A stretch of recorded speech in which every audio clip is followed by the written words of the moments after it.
What I want to share with you today is some thinking we've been doing around the future of enterprise IT as a mega trend that innovation can leverage to create next generation economic outcomes.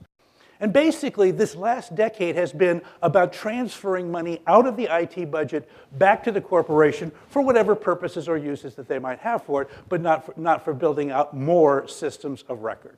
So systems of record create efficiency, systems of engagement create effectiveness. And if you're stuck with only systems of record trying to play a game in a collaborative value chain, you are well and truly stuck.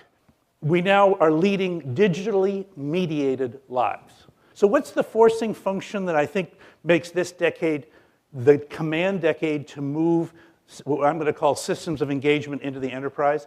I think it starts with outsourcing. Outsourcing has led to this revamping of the economy around globalization.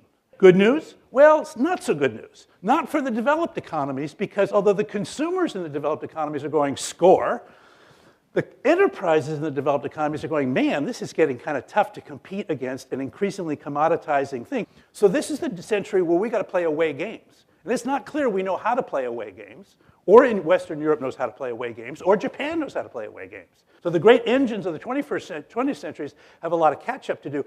So how do you do that? Well, okay, we can do it. We can do it. We can do it. Because we will create differentiated offers through innovation, through IP, through exactly what's bringing us into this room, that will still create a value differential that will warrant the profit margin we have to have in order to make things work in our economy. If you're in this specialized world where everybody does what they're good at and everybody else does another piece of the value chain, look how much communication and coordination and collaboration is built into the core system.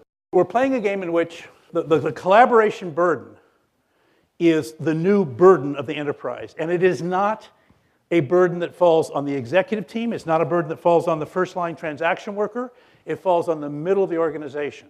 So it's a very serious issue to create this stuff. But this is the kind of stuff we have to be able to do if we're going to have the kind of low-latency, innovation-capitalizing infrastructure that lets us get innovations and translate them all the way into wealth. There's a big, big opportunity for enterprises to spend money on enterprise IT.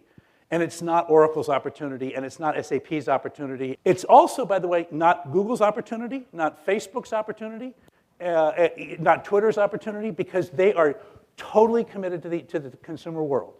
So basically, this is a very, very, very large greenfield, okay? We're playing and building and filling in this thing with enterprise understanding, leveraging consumer paradigms into enterprise apps and infrastructure.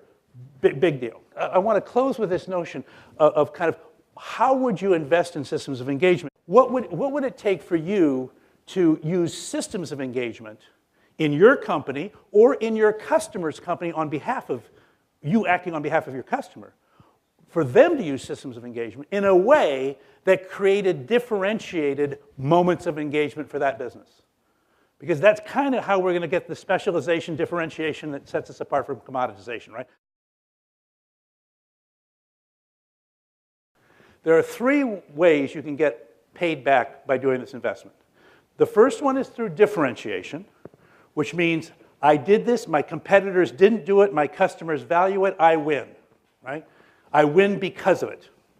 The second one is called neutralization, which is my competitors are doing this, if I don't do this, I lose. And the third thing, by the way, you can get paid back is, hey, I'm just going to do things cheaper. My customers may not even know. The world may not know, but I will know, my balance sheet will know. And if you look at these three forms of innovation, it's really important. When you're doing one of these plays, you must not be doing the other two at the same time in that zone. So the two ways you waste your innovation money, one is you fail. Sorry, but that's just part of innovating risk.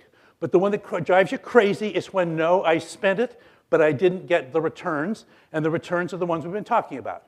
Differentiation projects which do not go far enough. Neutralization projects that are going too slow. And then optimization projects that don't really go after the key stuff.